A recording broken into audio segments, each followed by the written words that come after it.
What up and welcome to Tell Me I'm Wrong. I'm Marsh. We've got Rick. We've got Yells here with us today. Today we're talking about why being a sports fan is the worst. Tell me I'm wrong.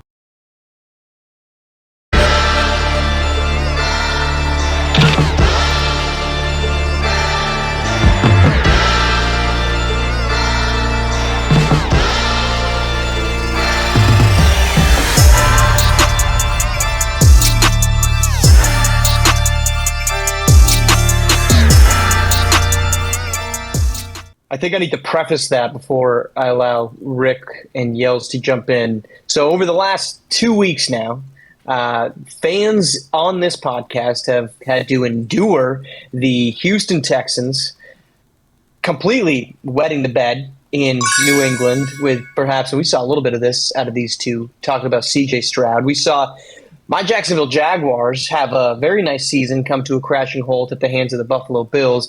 And then for me, my biggest fandom is a Warriors fan, and we saw their very slim, although probably non-existent, title chances deteriorate with the tearing of Jimmy Butler's ACL.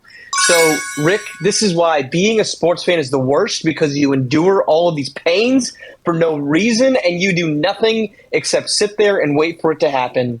It's the worst. I agree. Unless you're a Browns fan, then it's just a regular Wednesday because their team sucks all the time. But I'll say this year's Houston Texans team, this is the first time as an adult that the Houston Texans has hurt my feelings.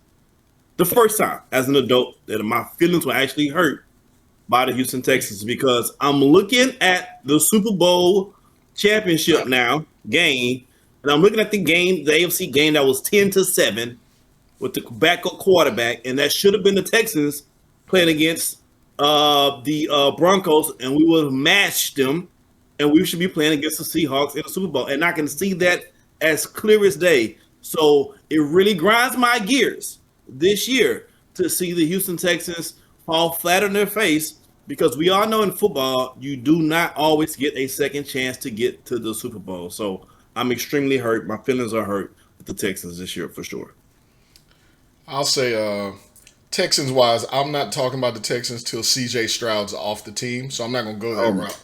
Had the liberty of taking a little vacation, went on a cruise, then took a little flight, and the number, I'll go a different route. The number of Cowboys fans that I saw cheering on some other team because their Cowboys haven't made the Super Bowl in the same amount of time as Taylor Swift, right? So the amount of them on the cruise, on the flight, in other cities cheering for other teams has me in disagreement. I don't think being a sports fan is the worst. I think it's like the last stand. If you actually truly give a shit about a team and you really stand for a team, there's far less of those people in the world than there are bandwagon fans or people that are just fans because of parents or allegiances to things. Like me personally, yeah, I'm hurt when our teams lose. I'm bothered by them, but I do get over it. I ain't gonna lie, I get over it pretty quickly.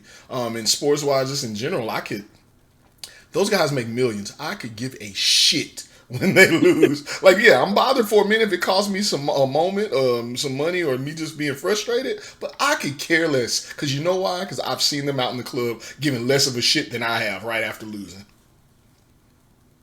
So, I made a cryptic acknowledgement that this episode was not going to be just about how fandom is miserable. I do want to talk about the Houston Texans because I think that we should have talked about them last week. We're going to talk a little bit about the Super Bowl that's coming up, and I do want to talk a little bit about the Warriors. Rick was trying to talk to me about what I thought about the Warriors before the show started, and I had to be very short because I don't want to reveal everything that I wanted to talk about on the show. Because if you're listening, these two guys don't know what we're talking about till we get on the show. They just get surprised about whatever I decide that we're talking about. It's a very non-democratic approach that we have over here. But to start on the sports, it's sort of kind of like how America is right now. I'm not going there. We're not going down that route. There's a lot of hot button issues there. That I don't think anybody here is educated enough to have that conversation. So maybe that's not true. Anyway, but to the being a sports fan, Rick, do you agree with what Yo says in that you don't get bothered by it? Because I will say, as a Jags fan, I feel for it for like 5 minutes, and I'm then just okay. Well, that was too bad. I'm moving on. I feel like your reaction last week in the episode makes me feel like you do not have that approach. I don't get bothered by it often. There has been two distinct times where I really felt some kind of way. This year's Texans team, because I saw us going to the Super Bowl, and then the year the Rockets had the Warriors beat with James Harden and Paul before Chris Paul got hurt. I saw us going to the NBA Finals championship. So those 2 years, I saw those teams. They clearly had a pathway that was the road was set for them to get to their respective championship games, and both teams wet the bed. So those 2 times are the times where it was personal for me. But outside of those 2 times, I really don't. It's like Yale said. I'm 5 minutes and I'm over it. But this year, I didn't watch the playoff game yesterday. I couldn't watch it. I couldn't watch the AFC Championship game. I did not turn it on at all. I wanted no parts of it because all I could see was my Texans supposed to be running these teams over en route to the Super Bowl. Let me add this. I'll say, I think it has to do with the identity of the team, right? So like a lot of the crazier sports fans, like Steelers fans and Green Bay fans, Ravens fans, I'm talking football.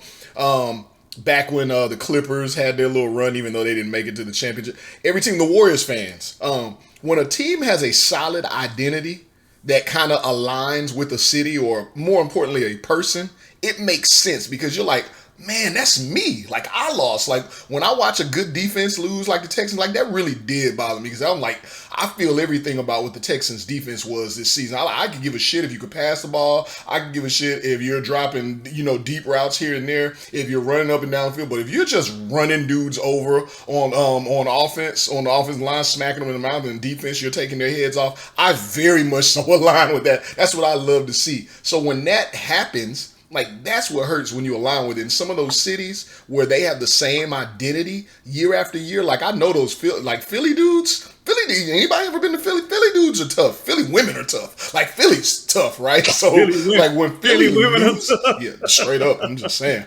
Not tougher than Detroit, but women. Well, talking about teams that don't. I do hear there's pretty women in Detroit, actually. I need that confirmed. You guys put in the chat. Let me know. Tell me if there's pretty women in Detroit. I hear that there are. I find it a little bit difficult to believe, not impossible. I am in Houston now, so I'm with all the pretty girls. They look really good. I know a pretty girl when I see one here in H-Town. They have some good looking ladies, but they're all covered up in like furs and high tall boots. It's interesting. It's a very distinct look. Because it's cold. They got to warm up. They got the lake right there. They got to, it's a chilly area. So pimping is still active. That's what I said. It's pimping. Okay, okay. That's what I thought you was getting at. I thought you were saying it was cold. Okay. I got you. I do think it's a little, I don't know. I wish that I could be a bigger fan. I remember as a Red Sox fan growing up, it was when they won in 04 and and before that when they lost in 03, the type of emotion that you attached to that was powerful. Like you feel that and you hold it. Like for me, I still can't watch the 2016 NBA Finals. I can't do it. But that was kind of the end of when sports for me gave you that emotional high and low because I don't know, I was 22 at the time when they lost. And then they get the KD and the Warriors kind of just blow everybody out. And it was just kind of like, all right, well, that was like, you're not happy when you win that because you're supposed to, but you're disappointed if they're going to lose. But I do wish that I still had the ability to care about sports because I think there is that emotional connection that I think some people will lose. I think I still have it for some sense for the Warriors. The Jags just are so bad all the time that you just kind of become, numb to it all. But it's challenging when you no longer get that youthful passion for the game and the outcome of it. I don't think that's a good thing. I think that there's a certain positivity to being able to be excited by wins and losses by dudes that you will never meet in your entire life, which does seem a little, archaic. I got a question. I got a question for you on that too. The number one, 2-part question. would it lend itself to what I'm saying? Is it because the Jags really have not had an identity? They had like a 2 or 3 year run. They haven't had a solid identity through a course of time, right? And number two, probably really number one.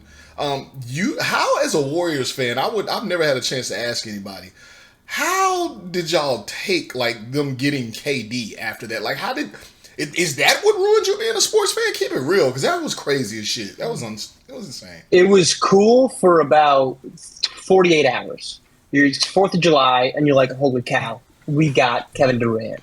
And if you're not familiar with what we're talking about, because there might be folks that don't watch this, the Warriors win 73 games, most wins in a regular season in NBA history. They have a 3-1 lead in the finals. They blow it to the Cavaliers and LeBron James. They have enough cap space to sign Kevin Durant, who was top 3 player at the time. And then they subsequently just steamrolled the NBA for the next 2.5 years before he started dealing with injuries and they won a championship. That's the quick. It was cool for 48 hours. She's like, holy shit, this team is unstoppable. We just won 73 games. Nobody's going to be able to beat us. And nobody could.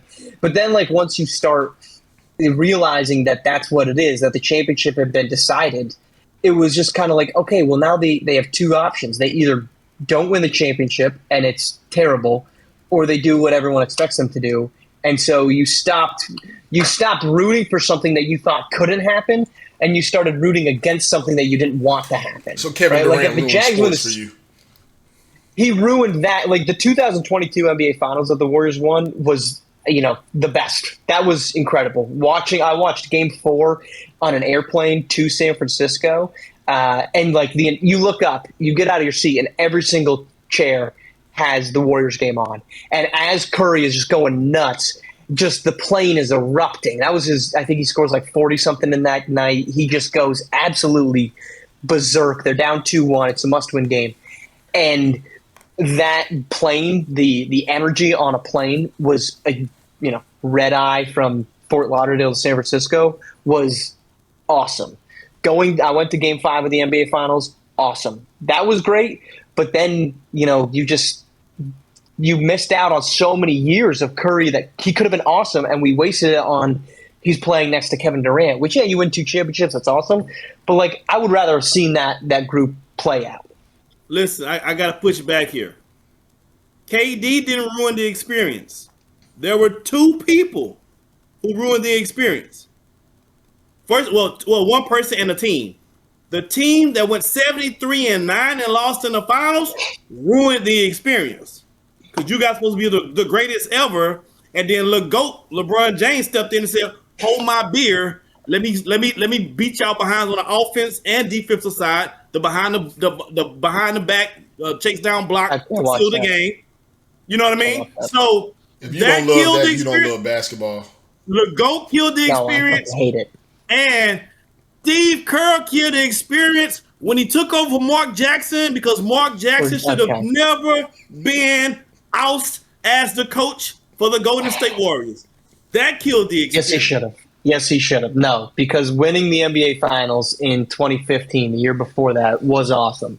And that team had a cap. And I think that I find it interesting that the sentiment around Steve Kerr as this like undeserving recipient of this great team, I think that does not come within the Bay Area. That comes from people outside of it. And it comes from the people that hate on the Warriors for what Steve Kerr did, where he took them from being mediocre, a good 4-3 seed that was going to maybe make a conference finals, to being an NBA champion. And if Mark Jackson was such a good head coach, why is it that he has not had any other coaching stops since then? Because he got blackballed.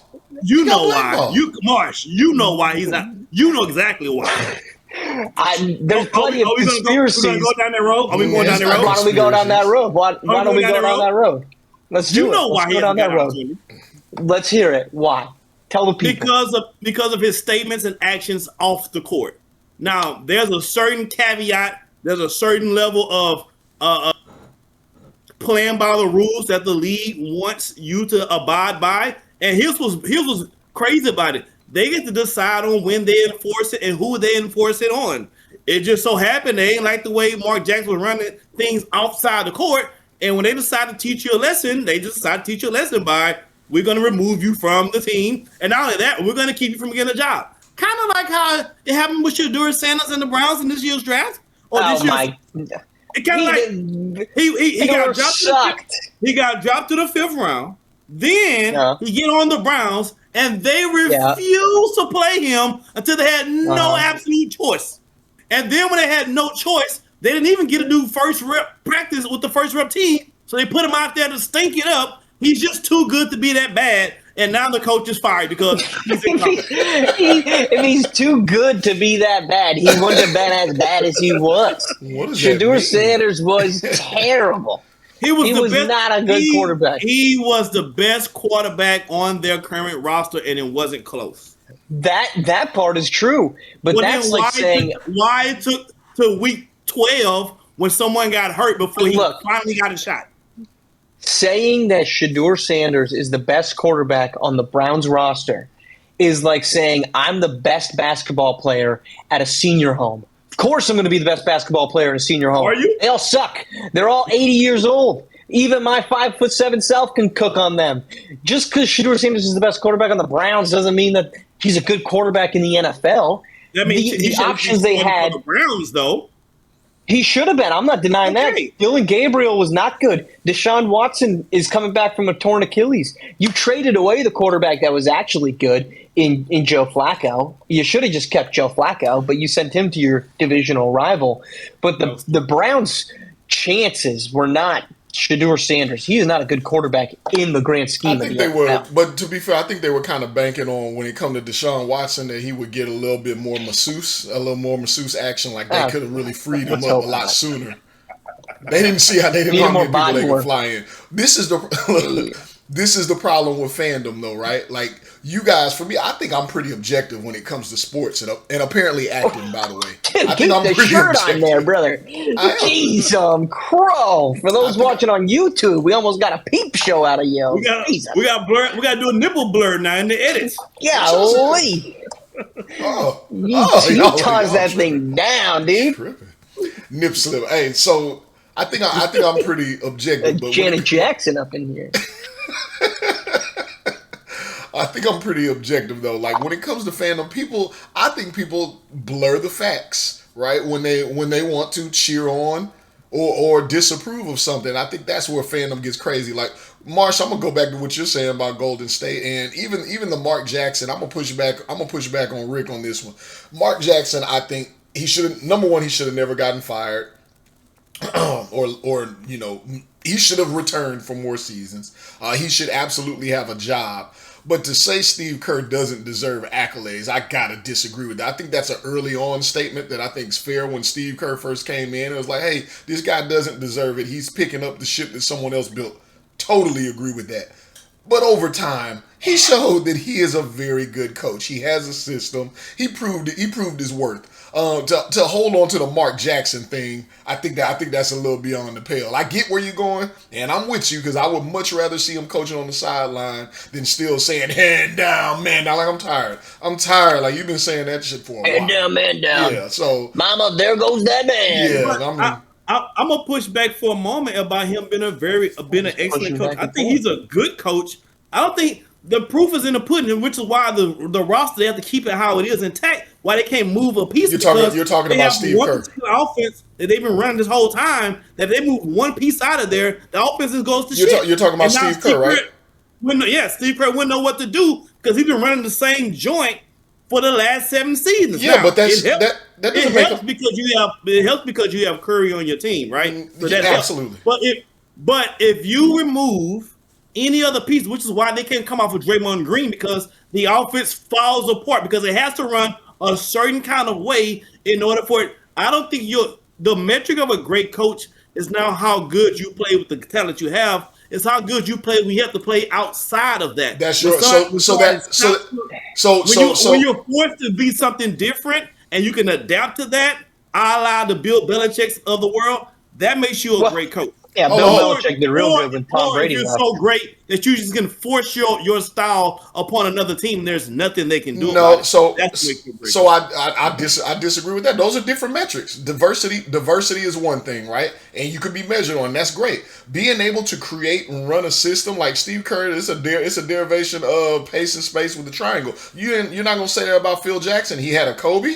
He had a Michael Jordan, and he ran a system.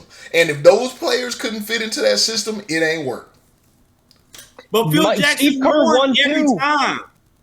So did Steve Kerr. Steve Kerr's got 4 rings. But he's winning with Mark Jackson's lineup. But he's not He's playing winning with Mark Jackson's players, approach. though. He's winning with Mark Jackson's players. Who was the head coach? Because I wasn't born yet. Who was the head coach before? During the Steve Kerr administration, who had he's drafted that's made a significant I got your impact back, Marsh. on their roster since he's been there? Nobody. I see you looking up stats, Rudy? Marsh. This is the one time I'm gonna have your back on this Warrior shit because you know, like you go too hard for him to not be from the West Coast. Hold on, let me. He doesn't develop young talent, but he's still winning off of Mark Jackson's players. Here's what he did. I'm not making this up. I'm not making none of this up. Mark Jackson is not a GM. What Mark Jackson did do is he instituted a defensive philosophy and he put Draymond Green in place and he freed Steph Curry to a point and understood that he plays in a certain spot. Steve Kerr said, "Let me free this offense up totally," and he ran that system. He did not run with Mark Jackson's roster because Mark Jackson didn't create the roster. He created the defensive principles for the team, and he put the quarterback of Draymond Green in place. Other than that, Steve Kerr elevated everything that Mark Jackson did. During Steve Kerr's administration currently? Who has he drafted on his clock? Although he's not the coach, he does have a say-so on the roster. But Rick, talking about how a coach develops a guy is completely different than how a coach gets the most out of his talent. So using your logic, so the best coach the Chicago Bulls ever had was Doug Collins, right? Phil Jackson. Oh, but no, that doesn't make sense because Doug Collins was the head coach of the Chicago Bulls from 86 to 89 and took them to the conference finals. Using your logic, Phil Jackson just took Doug Collins' players and made them into a championship team. Hey, and if that's the same logic. Cool. And if I keep that, you know what? Cool. I'll roll with your logic. Cool. I'll roll with that logic. Cool. See, Phil Jackson was a recipient of Doug Collins' roster. But then Phil Jackson went to LA. Phil Jackson went to LA and then they won Doug Collins in LA. That's all Phil Jackson in LA. Who was the head coach prior to that? Just like Rudy Tom. Rudy Tom, for the Rockets fans, everybody knows Rudy Tomjanovich inherited a team by the other coach. I can't remember his name before him. Now he elevated them, but he had nothing to do with those main guys in that roster. Rudy Tom they had nothing to do with those guys. Dream was already on the team. Maxwell was already, those guys were already on the squad. Now, Rudy Tom got him to the championship, which is what Steve Kerr did for the Warriors. But every Rocket fan would tell you, I can't think of that coach's name. It was a black guy. He was a coach. His name was it'll come to me. Every diehard Rocket fan would tell you Tomjanovich won with that guy's team. And I'm gonna look up that guy. But no, you're just saying that Del Harris then is the better head coach because all Phil Jackson did was come in afterwards and take on what Del Harris. I mean, Del Harris had a sick.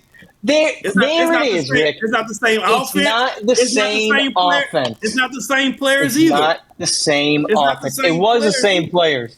They had LeBron James, or excuse me, not LeBron James. They had Kobe Bryant. They wish they had LeBron James. They have him now. They're not doing so hot. What you said though is accurate. It's not the same system. Steve Kerr. Yes, he does not develop coaches or players well. I agree with you on that front. I would say that the counterpoint to that is that none of those players that the Warriors have drafted and not been able to develop have gone on to be anything of value in the NBA for any other team. I mean, they were picking at the end of the first. Who from that group has not gotten development minutes and gone on to be an all-star? No one. So that would be my pushback on that, but I don't disagree with you. They probably should have been drafted in the first place is what you're saying. They probably shouldn't have been drafted in the first place. You can put that on Bob Myers. That's not Steve Kerr's job to do. But I think we're diverting a little bit from the point here that I think we were originally going down, or that I thought we were going down. is that this Warriors team, as we sit here today, and this is why it sucks to Why be the hell a are we talking about sports the fan. Warriors? How did we end up here talking Because about we're the talking Warriors about again, why it Mark? sucks to be started that, because you Yale. talked about it. Yeah, Yes, you brought you it up. started that. Just so you know, I was going to start us talking about the Texans and talking about football, but you wanted to talk about basketball, You sure? so we went to You basketball. said Nobody in wants our to quote. talk about the I'm gonna Texans. You judge. said in our quote, Yales, Marsh, just gonna be the one time I'm getting on your side. That's fine. And then So you be it. just went And Warrior crazy. So be it. And you should be on my side more often because I'm right, especially when it comes to the Warriors. So I think I'm actually probably the most reasonable Warriors fan that you're going to come across because I think you're going to. That's saying a lot. I don't think it actually is because I think Warriors fans are just all over the map. It's either Steve Kerr's an idiot or Steve Kerr's God, and I fall smack dab in the middle of that. I'll agree with the Steph Curry's a God. I mean, there's no infatual evidence there. But to the general conversation of it being difficult to be a sports fan is now the Warriors are cooked. I mean, Jimmy Butler tore his ACL. There's no future for this Warriors team to win a championship. The most logical way for this team to win a championship is with a big trade, and they don't seem to be wanting to move Jimmy Butler. But the best guy that they can trade is Draymond Green, and they said they're not going to trade him. But Rick, I think they have to. I think that if you really want to find some way to make this team better, you can. They've completely ruined Steve. This is where Steve Kerr, I would disagree on positives. He has completely ruined this Jonathan Kuminga experience because that's the guy, 6'9", big forward who can score with the ball in his hands. That's exactly the type of guy that you need next to Steph Curry. Yet for some reason they've been completely unable to allow him to develop in that system. I think there's some part of that he should have been doing a couple more things. Like Steve Kerr talked about him wanting to make him Sean Marion and Jonathan Kuminga just refusing to be that. But this team is dead in the water unless some crazy deal comes through. Here's what I'll say, and this kind of lends itself to both you and Rick's point. But when it comes to we're talking Warriors, their issue number one is the reason why Kirk can't develop a player. Maybe he can. We'll find out in other circumstances at some point. I assume. I think he's going to be one of those guys that keeps a job forever. I can see it coming. He's leaving. Oh, I don't he's mean leaving Golden either State. After this year. I don't mean Golden State. Oh. I think he maintains a head coaching job somewhere. We find out exactly what he's making. I don't think he's coaching. So the scheme that he politics. runs, mixed with the roster they have, the problem what they have not developed is a point guard that can run something other than this system. The system they run is very reliant upon Draymond Green playing point guard at the high post and Steph Curry playing off ball. He can be 6'2", 6'3", whatever he is. He's not a goddamn point guard. If you don't know basketball, then you would call him a point guard. But he's not a point guard. They have never taken the time to say, let me take some stretches to put the ball in somebody else's hand, not to just score. That's why I don't agree with the Kuminga deal, because Kuminga can get the ball. He can inbound that joint and go all over from rim to rim. Or 30 against the wall. But you got to market a team also, right? So he can't just do that. You got to get Curry the ball. He is Golden State. I had a conversation with one of the highest ranking people in the organization one time. Whoa, big flex. Hey, big flex. Why don't you show up with guns again, dog? Big flex. Big flex. Wow. Hey, Marsh, I'm up there with you now. I'm battling Marsh on the flex. Insider in here. I didn't know we had this expert. Whoa. Jesus Christ. So anyhow, you got a market. You said I talked to a higher up. I don't know what you want us to do. I did, and Steph Curry will never go. Steph Curry is the Golden State Bay Area owes a lot of what they have, not just to the tech business, but to Steph Curry. Jackson. So he's not going anywhere, and I'm not doing this. Mark Jackson. That's been a conversation. But back to my point, there's never been a moment. You don't even see stretches in a game where they say, let me run an offense through the point guard where someone creates for someone else. That's the problem. That's why you don't develop a team. If no one else gets a chance to do anything other than go one-on-one and you only have really one guy because of the cap that's capable of doing that, what can you do? Whose fault is that, Yels? Whose fault is that? If you have not developed the players that's on your roster to be able to run something other than the same old, then whose fault is that? I get where you're going. But you never see brain surgery, bro. Y'all make this way more difficult than it has to be. You're not getting any argument out of me there. The Rockets had players, but they did not know how to win until Ime Udoka stepped in, and you took on the character of the coach, and now they play different. It's the same guy. And now they lose in the first round of the playoffs. And then the guys you bring in, they also buy into whatever that they can do. You can't play for Ime unless you do a certain type of things, right? So he losing know in the first round. But Ime is losing bigger in the playoffs. He's a more imposing force than any players we have. Maybe you could say Kevin Durant, but Kevin Durant's kind of, he kind of goes with the flow. The problem is the real person that needs to be traded. Nobody's gonna say it. Nobody has the balls. The person you trade is Steph Curry because of what you get. We're back to that. You trade him. You can look how you want to look. When you talk about money. You talk about what his salary is. You talk about what his impact is towards it. You can shake your head all you want. When you talk about what his impact is to the marketability of a team, when you talk about the sheer position, the fact that he's 6'3", running between the 1 and 2 guard, that's the reason you can't bring in a facilitator. You get rid of him, you rebuild. Nobody in Golden State wants to rebuild. They're like, oh, ship off Draymond Green. Let's see if we can squeeze another few years out of 36-year-old Steph Curry. No, you rebuild right now. Look, you're not wrong. You might as well just burn the whole stadium down. It's a wrap. Yeah, you're not wrong. But what this team looks like without Steph Curry and what that city looks like they built Chase Center and opened it up in 2019, the first year after Kevin Durant leaves for that 2019-2020, the season that gets shortened.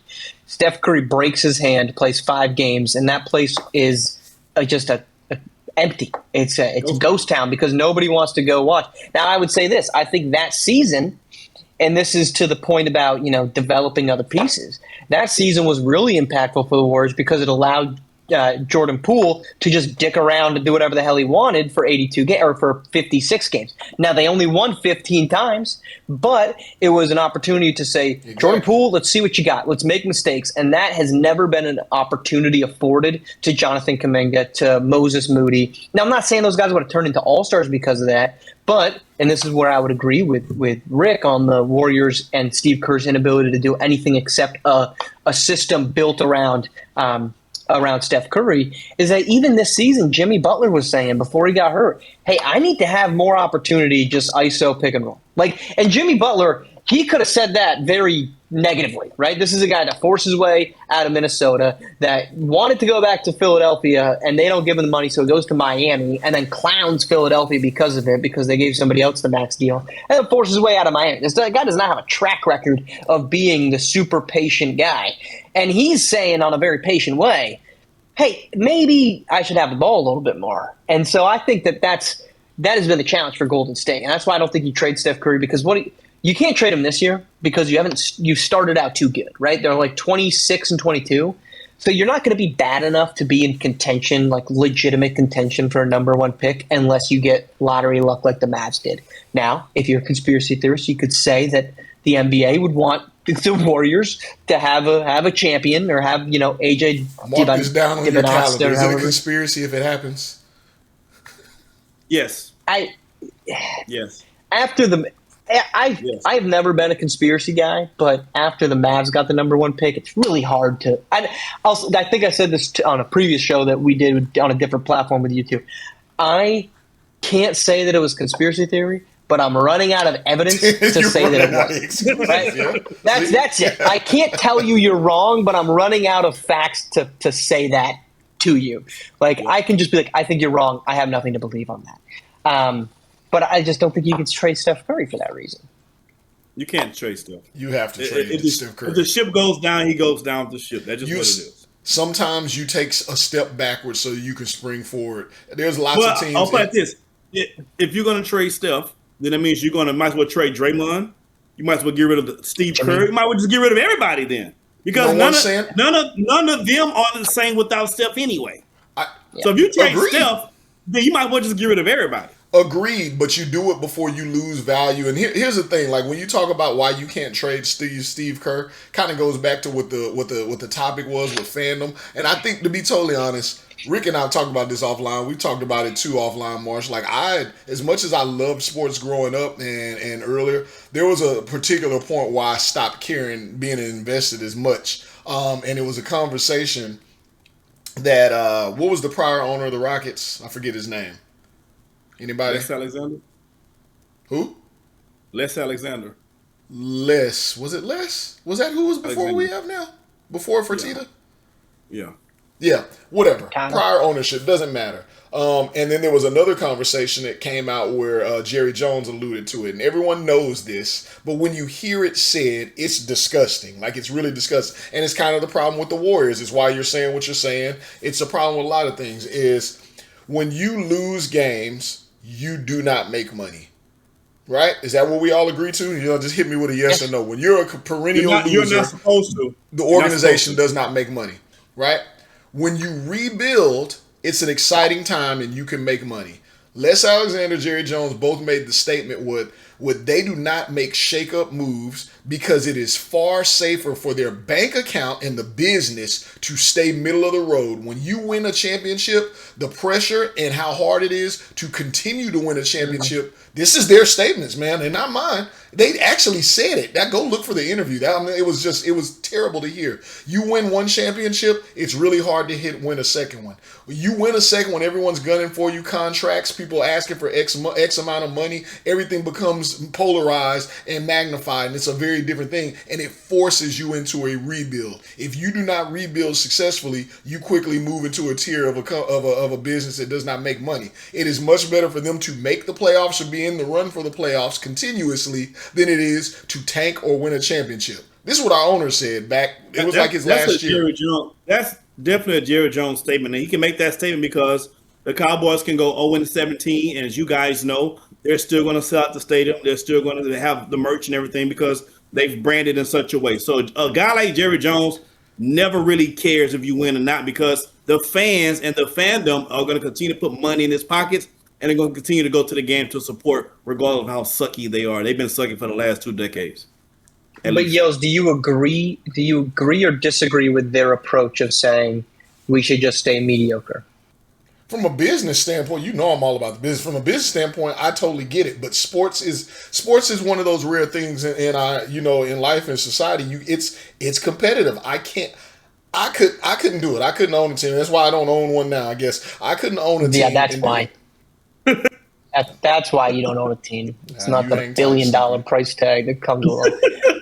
But it's your logic that makes business sense. Well, that's what the Warriors are doing, is making business sense by keeping Steph Curry. Exactly. I mean, they clearly are fine with being, hey, if we make it to the conference semifinals, maybe things break our way and Steph doesn't get hurt and we beat Minnesota and we play the Thunder in the conference finals. Maybe we lose there, but at least we're fighting and we're playing meaningful basketball. That's ultimately all they really want to do. All right, we need to not pay the bills with a non-sponsor, but when we are coming back, I want to talk football and I want to talk, if we're allowed to say we, when it comes to sports.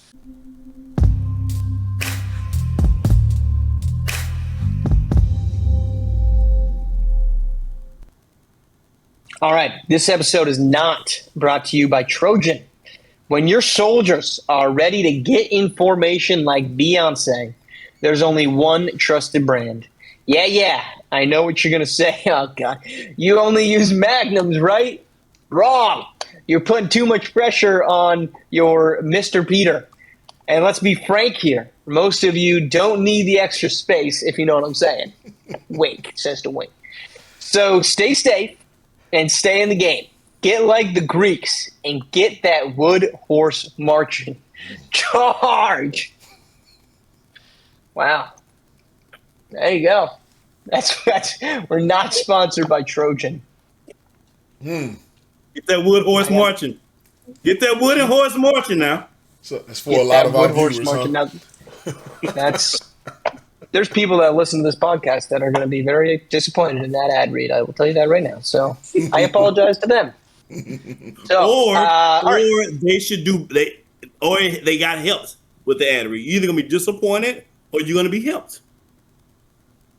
They're not going to get helped. I promise you that much. The folks I'm thinking of are not going to be helped by that ad read. So let's go. Let's go this way. Are we allowed to say "we" when you're talking about a sports team? Yes. You can say "we." You're on board with that? Especially if it's a sports team in the city that you live, you paying tax dollars. Hell yeah, I can say "we." If I'm paying for those tickets for the games, they're $200 and better. Hell yeah, I can say "we." Yeah, and Iris, $18 beers. Yes, I can say "we." And Iris can come check for me because I'm not supporting any part of CJ Stroud's contract. Anything that facilitates. Come see me. But you're on board. So even though you're not the one training, you're not going through OTAs or preseason two-a-days. You're not studying. Well, most fans aren't studying up on film. Some are, and there's some really good guys that talk about that film on IG. But you're on board. I guess Rick's on board. Yells, are you on board with saying "we"? Are you a fan of the "we"?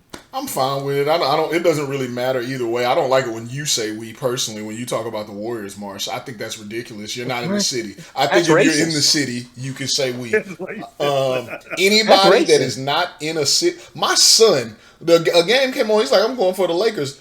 They're playing the goddamn Rockets. Like, you're going to get out. Like, what are you doing? Like, you cheer for the home team. You cheer for the home team. You can say "we" under that vein, Marsh. I'm with it. You can't say "we."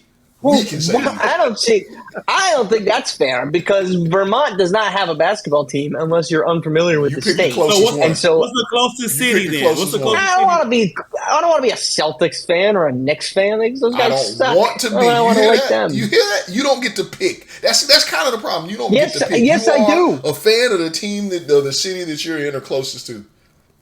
I don't like that. I don't like that optionality. I think that's unfair. I think that we should have.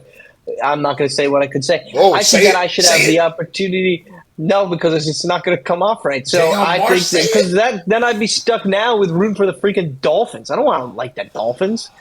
Like I think that's lame. You know what that is? Everybody say it with me. Bandwagon fan. You get racist. I don't want to like. I don't want to cheer for it. That means you're deciding who you. It could change next year. Yeah, that's crazy. Wait, yes, Mark, you jump bandwagons? You switch teams? No. He's about to. See, this is the problem. When you are a Warriors fan, this is the constant. This is the challenge that I live on a daily basis as a Warriors fan. People just assume I'm a bandwagon fan because I happened to be at the ripe age that the Warriors were good at in my youth. I started in the We Believe when they upset the Dallas Mavericks, and I was like, "This team's freaking awesome." So let me root for them. So that's the origin of the problem. This team is awesome, so let me root for them. A real fan, you endure the bullshit, and you end up having to like who you like. That statement. I don't resonate with. That's a Gen X take. You want to talk about Gen X's cooked? That's a Gen X take right there. Is that you're just like, this is the hand I'm dealt. How about I make my own hand? How about I say, hey, dealer, give me the deck. I want this card and this card. And then you know what? If that hand loses like it's losing right now, as the Golden State Warriors are losing, they did just win on Sunday night against the Minnesota Timberwolves, but they're not going to win a championship. I'm stuck with that hand. I'm not going to go suddenly like the Oklahoma City Thunder now. I'm not doing that crap. But you said that you could based on your rules and regulations on how you can play it. You're saying it's perfectly fine to do so. I didn't say it's perfectly fine. You can do it. I would think poorly of you if you just keep going from team to team. Like, how about this? Here's a perfect example. I could start rooting hard for the Florida Panthers because they are right down the road in Fort Lauderdale and Sunrise, Florida. But I don't. I will be happy if they win, but I don't care one way or another if they do. But I could jump on that bandwagon. But I would be you're just jumping on the bandwagon. It's where you are. That would be the appropriate team to cheer for. No, because now they just won 2 straight Stanley Cups. That would 100% be jumping on the bandwagon. That's because he doesn't care enough about hockey to do with them. If it, I actually love basketball, or had that been football, he'd be all hands on deck. I love watching hockey. In fact, I would say, you know how some people are, everyone has their delusional take about themselves. My delusional take is that if my dad let me play hockey growing up, I would have made it to the NHL. 100. Like dude, I'm 5'7" and I got big ass legs. I was built for hockey. I wasn't built for any other sport but hockey. Mark, And he you're deprived 5'7", me of it. and you weigh how much? 180. Dude, I'm quick on them skates, dude. I would be motoring around dudes. You said you said you had short arms when you were talking about. You know, who cares? You have a fucking stick. I don't need, who cares how long my arms are? I got a 6-foot pole I can swing around. What's the matter? I said the same thing last night. Yeah. Yeah, look Episode he not was brought to playing you by hockey Magnum too. or Trojan, right? Rick was playing hockey too. No, I'm convinced of it. I'm convinced of it that I would play it in the NHL. And look, there's no one 5'7" in hockey currently, right? There's no one Sure that's there in is. hockey. dude, Brad Marchand ain't that tall. Let me see. There's no hold one on. that's in hockey. Live look up. Hold on. It can't Brad be. Marchand. Height. Let me see. If he's 5'7", you got to be 200 pounds. He's 5'9", but that's probably Yeah. with skates, dude. He's but no, that's the official 5'9" listed height. You know that no professional athlete is honest with their height. So 5'9", not good. It's definitely 5'7". Like that, definitely. But anyway, that's my delusional take. And look, here's the best part about that delusional take: nobody can tell me I'm wrong. Nobody can be like, no, you wouldn't have made it because I never got to play. It's not like the dude that's like, oh, I totally would have went D1, but my coach didn't play me. It's like, no, your coach didn't play you because you sucked. You know, I can be like, we don't know. This is literally a universe that we have no evidence to prove me right or wrong on. I just couldn't stop. That was my problem because my dad didn't let me play. Lives in a land of theoreticals. He can change teams. Time, Who dude. can say if I would have made the energy? Who can tell me I'm wrong? Oh my God! Look, at least I have the sanity to admit that it's a delusional take. At least I can admit to that right here, right now. So can we talk about like terrible fans on this? Because I think that's a take. Because I wanted to go. This is a great segue when you talk about like how you cheer for teams and what I think is a bandwagon fan. I have a firm belief that all Cowboys fans, right? And I like to use that word all. Do what you need to do with it. I think all Cowboys fans, other than the early ones that kind of watch the early days when John Madden would say Troy Aikman was great, even though Michael Irvin caught the ball with 2 fingers. Like, what a pass by Troy Aikman. Like, did you see the goddamn catch? Stop it, man. But except for those fans, right? These last 30-year fans, to me, most of them are not from Dallas. And you ask them, well, my dad cheered for him, or my family. I don't think they know shit about football. I don't think they're football fans. I think they're just ingratiated into the sport of football through their family, their allegiance, and loyalty to family members. They're not actual football fans. And that's why I think they are the worst fan base in all the sports. Wow. Well, you got to understand, sports is a lot like religion in terms of a lot of times what you were born into is what you become just cheering for. Like a lot of people, their religious beliefs is based on what their parents was, and they just born into it. A lot of teams, a lot of guys who cheer for teams now, they're just rolling whatever their parents or whatever their father or uncle, whatever they believed in or cheered for, and they just rolling with that. So I think it's sad. I don't know if I want to go into a situation where I have options on the table and I'm choosing a losing team franchise for the last 30 years, like the Cowboys. I mean, I guess that's a choice that you're going to choose. But if you're going to choose a team, I suggest you choose up high. Like the Warriors, do what Marsh did, huh? What is this hypocrisy? What is this hypocrisy? You guys are hypocrites. You guys are sitting here saying, no, you got to accept I rolled my losing. home team. I rolled my home team.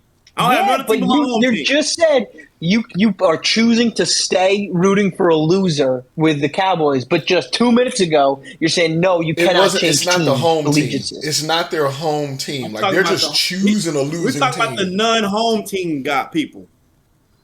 You said when you talked about yours, Marsh, you said, "Hey, they had just won a couple championships." I still can't believe you said that shit. They won. So, what better team to cheer for than the Warriors? You didn't say, "Hey, who really sucks right now and hasn't won for 30 years? Let me cheer for them." You didn't do that. I was 12 years old. I'm living in Vermont. No basketball comes to Vermont. Okay, I'll take that back. We had an ABA team called the Vermont Frost Heaves.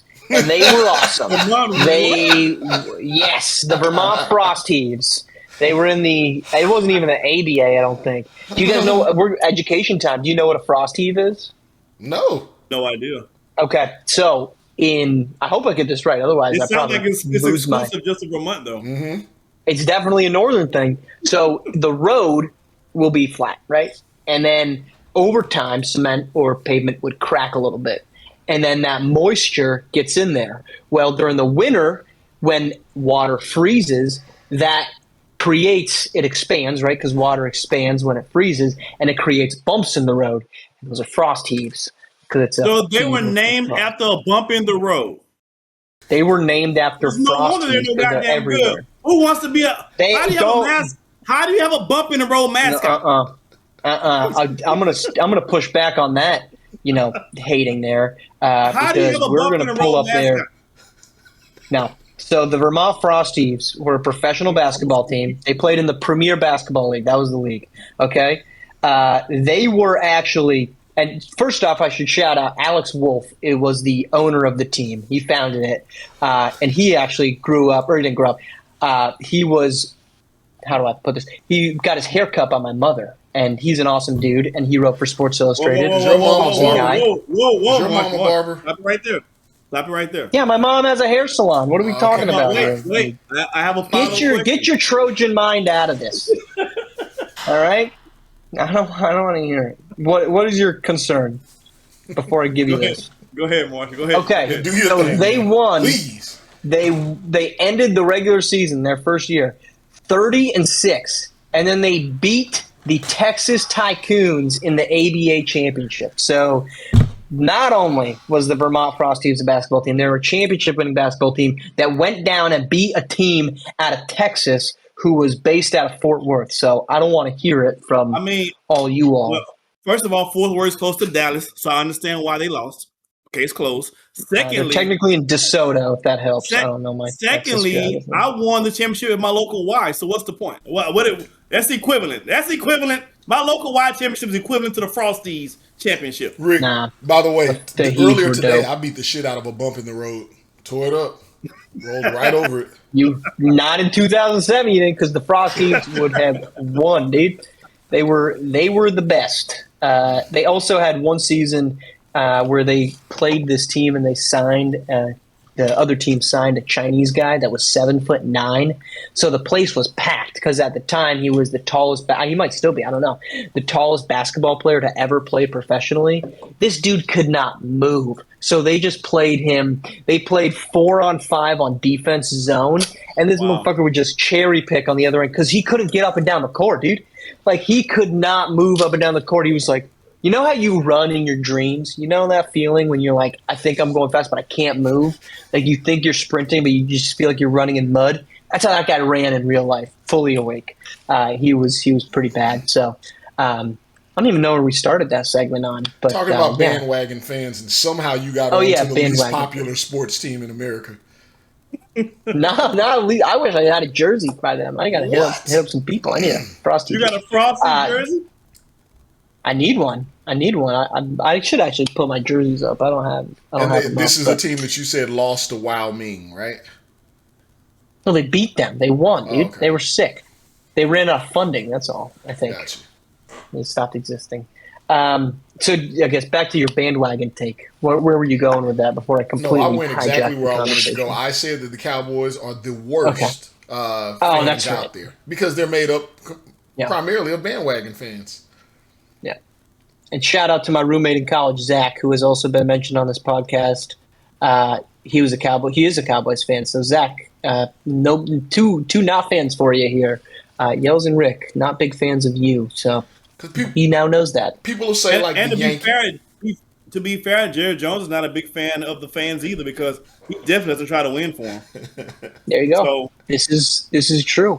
I was somewhere and there was a Cowboys fan in there and he was talking all boisterous. Of course, you asked where he's from. He wasn't from Dallas. Of course, made all sense. Right. And the response was, "Man, look." And then he started getting on the Texans. He started talking about the Texans. Y'all can't talk after what you did, right? Fair enough. The response that I heard, I was crying. He said, "Man, if we want to see the Cowboys win, we got to see if Grandma taped over the VHS tape or not." If you want to see Cowboys championships, you got to check the VHS tape. and see if it's So takeover I have or not. it's a hot take, but what's the difference between your favorite team winning a Super Bowl in real life and you winning a Super Bowl with them in Madden, or winning an NBA Finals in NBA 2K, or winning a national championship in college football? I would make the argument that your involvement, unless you literally work for one of these teams, right? Obviously, it's a different situation. But you as a fan, your involvement is less than if they were to win a championship. Your involvement is less than it would be if you were to play with them in a video game and win a championship there. If, of course, granted, you're not like putting the sliders and everything to make it completely favor you. I would make the argument that you should get as much enjoyment out of winning a championship in a video game as you see a team winning it. And I do not think that's a popular held belief. I mean, well, when I did play the video game, I didn't play with my own home team because I took the worst. Hey, fan. Check this out. I took the worst Okay. team on the game and I built them up because I don't want to start with great winners because I like the challenge of actually building a winner. I know it sounds crazy. You started with the Rockets. I know it sounds like some Gen X type shit, but I like taking the losing team. So I would get the Bengals or the Browns, whoever the sorriest team Texans. was, and I would we not. I mean, we've had a year. you We've got had the number one years. pick there. Mario Williams really hit on that. I mean this is a new franchise. That's a new franchise. So that nothing worse than the worst. So right there. even then, I didn't pick the Texans. I never played with my home teams when I played the game. Wow. Now I will say I do get great gratification when I play in my fantasy football and my fantasy football team wins because I get paid. I get lots of gratification with that. But as far as the video game, I don't even play with my own home team. I usually play with the sorriest team in the league, which typically isn't my home team. Is the Texans? Yeah, that makes sense. How many? What is the stat they said that they're the only team in the NFL to not make a conference championship game? Yeah, we're only 25 years old though, as an organization.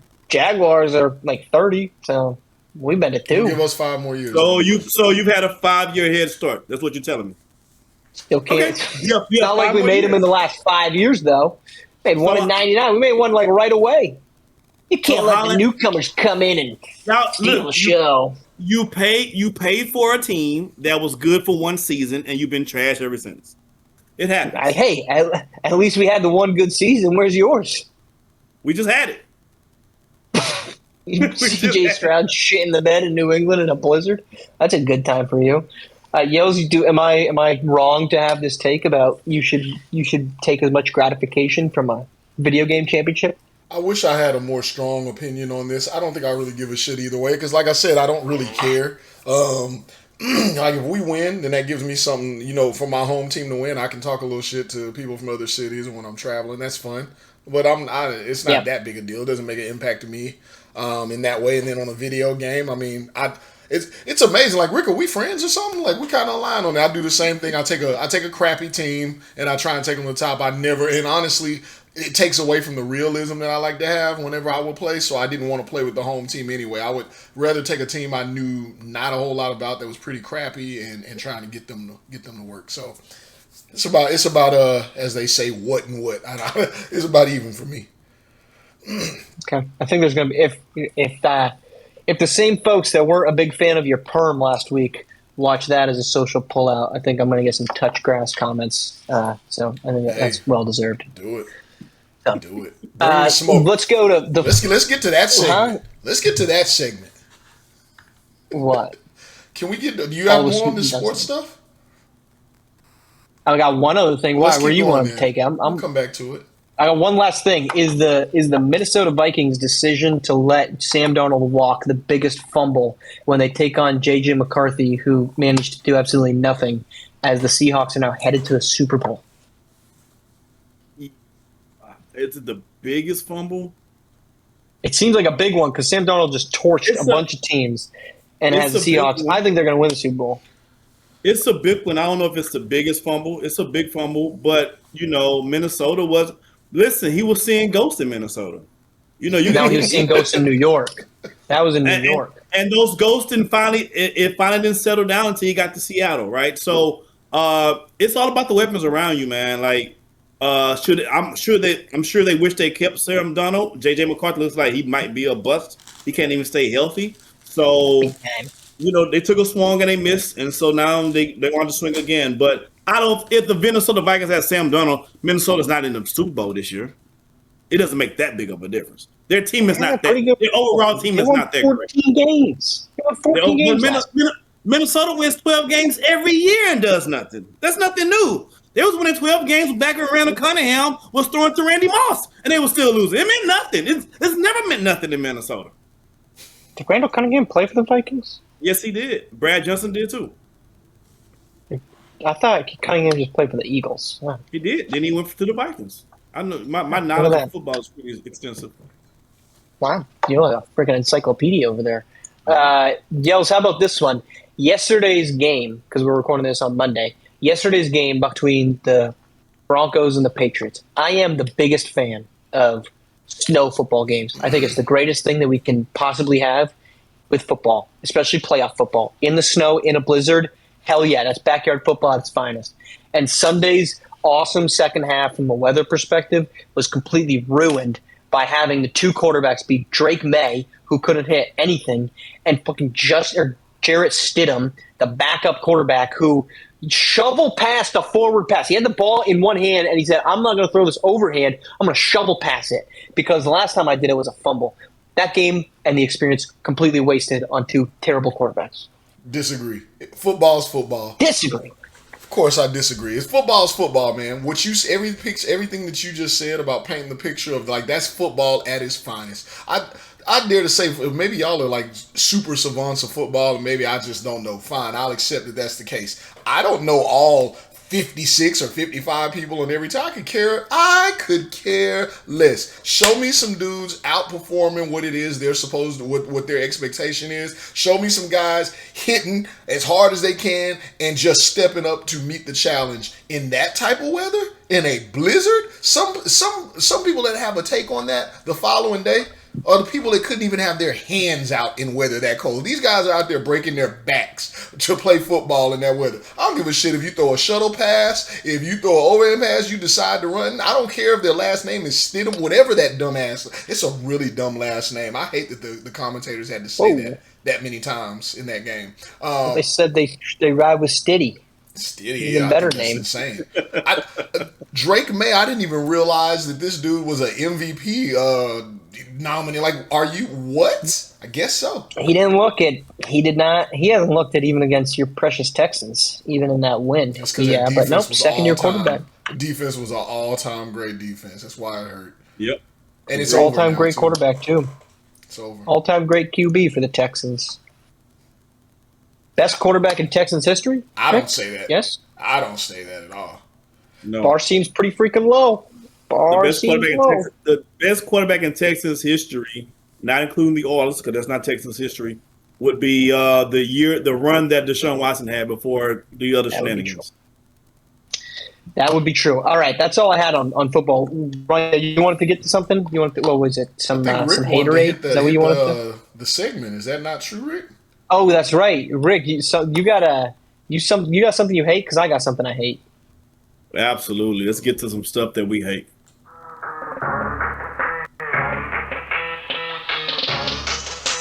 Do you know what I hate? No, tell us what you hate. Rick, tell us what you hate. I hate when we have our show and our segment, we put it out on social media, and people come in with their comments, and they don't have the webos or the balls to even have a picture or you got your private page up. You got enough guile to make a silly ass comment, but you ain't got the balls to unprivate your page, little boy. I don't respect that. I hate that shit. Do better. If you got the balls to make a statement, have the balls to have your sorry ass page open so when I see it, I can light your ass up like the 4th of July. Yeah, indeed. I'm right there with you. I hate it too, Rick. I'm unbothered, but yeah, people do. That's what they do on social media, right? The same thing we doing. We're making some bold statements, some opinions. That's what we're supposed to do. Hopefully, my page stay open though. You can find me, homie. I'm right here. Hey, look at that. Look at that. Come on. Give a shit. Talk about it. Followed up on a couple of people who had something to say, and they probably had more hair under their arms than they had on the top of their head. So for those It's all good, bro. the uninitiated, this is from a so on Roniel's take about what's his name? I called him Bohemian Rhapsody, and I know that's wrong. That's his name again. Hey, before you go there, shout out Guy Torrey. I don't know if you know who that Marsh is. Who that is? Marsh is Joe Torrey's brother, big time comedian. Joe Torre, the baseball manager. No, not that Joe Torre. Just multiple Joe Torres, all right? The black Joe Torre. You ever heard of Def Jam? Context clues. I kind of assumed that was the case, but you know what? I figured I'd take a shot anyway. So just to double back on that. Here's why I say I'm unbiased. I'm gonna say some outrageous shit, but I like to do my due diligence. And can I go back and clarify him because he came in and his brother. Guy Torrey came in and made a comment. So shout out to him for chiming in. And what he said about Bokeem Woodbine, he said that he stayed in character for the movie Life all movie long, even offset. Mentioned that, how hard that had to be able to do around a Bernie Mac, a Martin Lawrence, a Eddie Murphy, and the multiple other great comedians. I have to agree with that. I can't. Hey, give us the information. So we appreciate you chiming in. We wish some of these other suckers would chime in with some actual information. Maybe you weren't on set, but have a fucking point. Be a part of the conversation. So I concede to that. And what I will be doing over the next 2 weeks is watching some Bokeem Woodbine movies post the movie Life just to see where he stands. But what I will say to clarify, because I don't think I got it out, before Life, all the movies that I had seen, Dead Presidents, great movie. Bad acting. Jason's Lyric, great movie, bad acting. Caught Up, not so great movie, even worse acting. We could go down the list. I wasn't pleased with Bokeem Woodbine. What he did in Life, I was under the assumption that his acting was so bad that they asked him not to speak in the movie. Is what I assumed. Right? That's my ignorant entertaining comment. But I will go back. Apparently, he won an Oscar for Fargo. And he's done some other things. So I'm going to go in and I'm going to take a look because I don't stand above criticism, unlike some of these other suckers out here. So I don't think I finished it. For the folks that don't know what he's talking about, there was quite a few comments on Instagram that were not big fans of Roniel's take, nor were they fans of his what they called perm, his flashy haircut that he's got there. And that's Rick's point there is that people need to not be private. Let's see, the most liked comment, let's see, I'm not even going to give him his name, but he is a private account, and that's it. So there you go. Of course he is. And he says, never take a grown-ass man with a perm seriously, and this man does not have the audacity or the bravery to be unprivate. I am certain of one of two things. I'm certain of one of two things. Either he's below 5'7". Ooh. We've talked about this before. He's above 6'2", but also he probably has long hair and no facial hair. And I don't fucking trust y'all. Something's up. Something's up. Who are you trying to bring in with no facial hair? What you doing? What are you doing? He's trying to be Brad Pitt. He's trying to be Brad Pitt, the next Brad Pitt. There it is. So here's what I hate. How do I phrase this without sounding Oh my God! Just let it loose, Marsh. I hate school buses. I hate school buses, and I specifically hate this situation. So today, in order to get to where I need to get to, there is a left turn. Okay, and it's when there's 2 lanes of traffic, and then suddenly the left turn lane appears, and if that left turn lane gets backed up, people will just go in that second lane, and then they'll zipper merge in. Now, look, I don't have any problem with a zipper merge if you're like, some of these people are not going to be quick to the trigger. So they're going to be driving slow. If there's a little room for you, you slide on in there, whatever. That's fine. The guy, that's the driver that you cut off's fault. They should have been ready and kept moving. So we are sitting here, long line. And this school bus comes out of nowhere and just like, I'm going to cut in front of all of you, zumps right in front of us. And then 2 minutes later, we're driving down the road. What does it do? Stops. and we're stuck there waiting for these kids to get on. I got places to go. It's early in the morning. I don't want to be stuck behind waiting for these kids getting on this damn school bus. You, school bus, could have waited your ass in line like the rest of us. Just because you big and yellow doesn't mean you get priority. You had to wait in line behind. I don't care. Oh, I got to get the kids to school by 8:30. Wake up earlier. Get to their damn house earlier then. That's not my problem. That's yours. Wait your damn turn. Don't be zipper merging because we had to stop everybody to get your ass in there, only for you to then stop traffic again to pick these nerds up in the morning. Bullshit. Hate Marsh, it. they really got to you today, Marsh. I can tell. Look, I am not saying that we should be running kids over. I'm not saying that you should be driving around a school bus. Obviously, if you get on a school bus, I want a kid to get on the school bus safely. But that doesn't mean when I'm stuck behind that motherfucker and it's waiting for the kid to sit down. Let it out. All right. Here's the problem. You got the school bus driver sitting there, and he's like, I got my stop sign out and whatnot. Nobody can go past me. You all have to wait for me. Fine, whatever. School buses don't have seatbelts, right? There's no rules on a school bus. But yet the school bus will not take off until the kid sits down. Like, you want to talk about hypocritical? Just fucking go, dude. Just go. The kid's on the bus. You're as safe as you can get. That is a tank. That is an American tank on our U.S. roads. Nobody's gonna hurt that thing. No pickup truck or car is gonna hurt that thing. And technically, now we have real tanks on U.S. roads too. So it's kind of like different conversation. We don't need to go that route. Rick keeps trying to veer us into that conversation. I don't want to have that I'm one. just stating the obvious. That's all. Oh man! Tell me I'm wrong. Yes, you're all wrong on whatever your take would be on that. But no, if you're a school bus kid, the moment that kid is up the stairs, go. Because you know what happens? If you're in New York City or LA or some other city that has a school bus, they ain't waiting for you to sit down. They're like, you on? Good. You pay? We're going. I got places to be. They're not waiting for your ass to find a seat. School buses, you get the kid on, you go. People got places to be. But Marsh wants to abolish all school buses. I've got a lot of problems apparently with people early in the morning.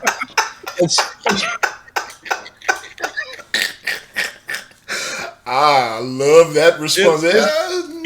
It's not a hard no. That's for sure. He didn't say no at all. I like to self-reflect. As I'm reflecting on the last couple episodes, I have said that old people should not be allowed to be on the road in the morning, and apparently, I don't want school buses on the road in the morning either. So that is the thing I'm learning about myself right here in live time. Jeez, Marsh. Like you drive Mario Kart style. Dude, look, just learn from home. E-learning. That's fine. Also, so I was actually in an area that was very cold. It was actually I was in Minneapolis pre-weekend. I went up there for the Wolves Chicago Bulls game. I'm in pursuit of going to all 32 NBA arenas. 32 Nice. because I count Oracle as one for the Warriors, and then I have to go to Intuit Dome for the Clippers. So I needed to go to the Wolves. I needed to go to Target Center. So I was up there on Friday afternoon, and it was so cold.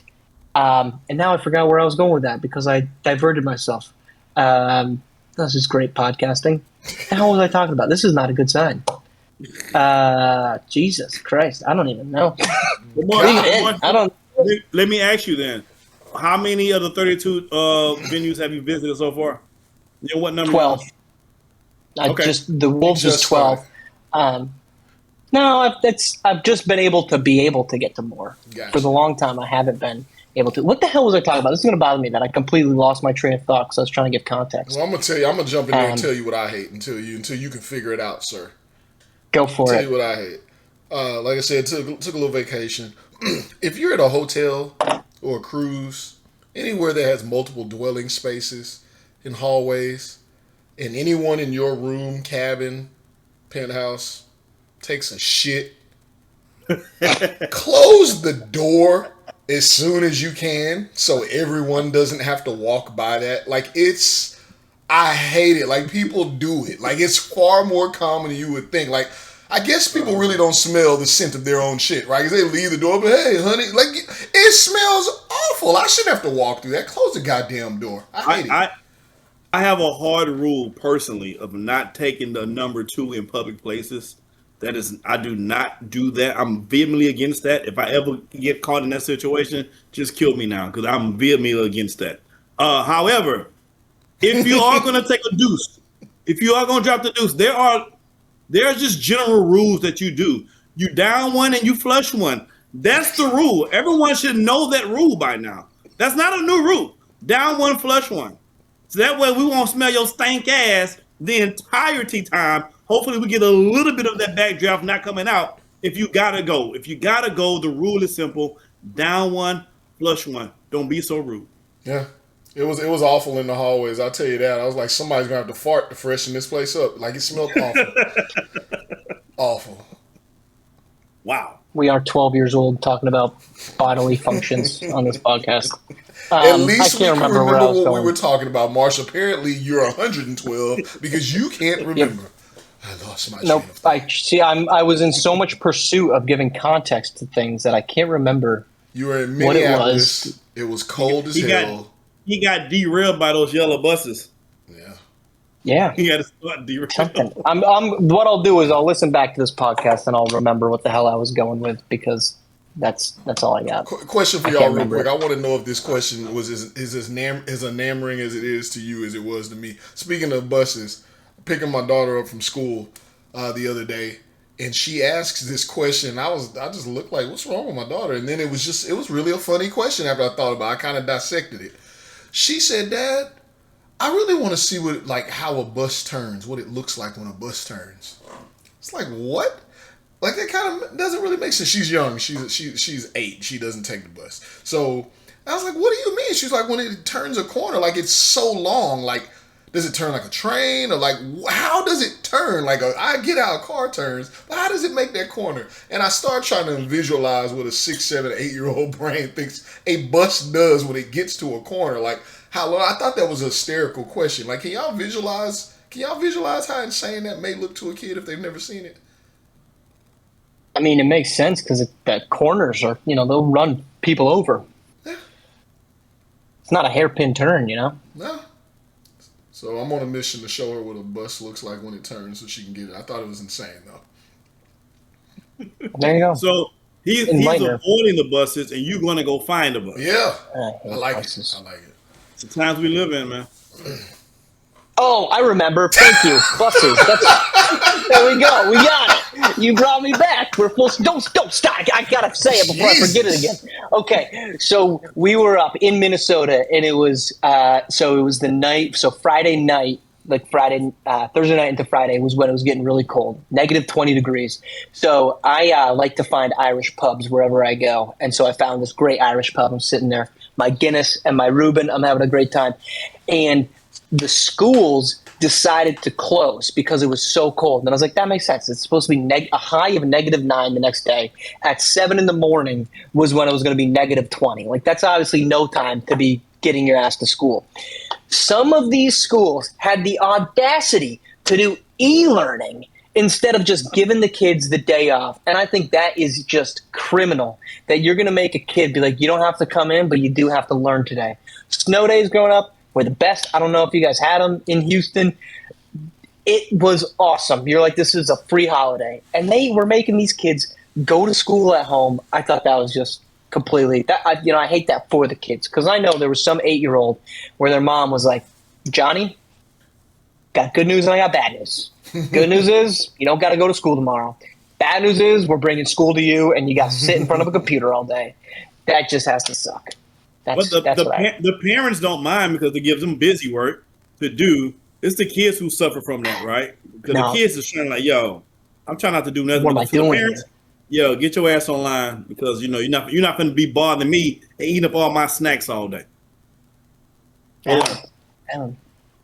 All right, well, my old age brain apparently was able to figure it out. So before we get ourselves in any more trouble, we'll call it a day. Appreciate you tuning in. Appreciate our production team for all they're doing. We'll be back on Thursday of next week on YouTube, on Apple Podcasts, and on Spotify. Thanks for tuning in. We'll talk to you again next week. Coming soon on OnlyFans, too. Y'all be prepared. Oh.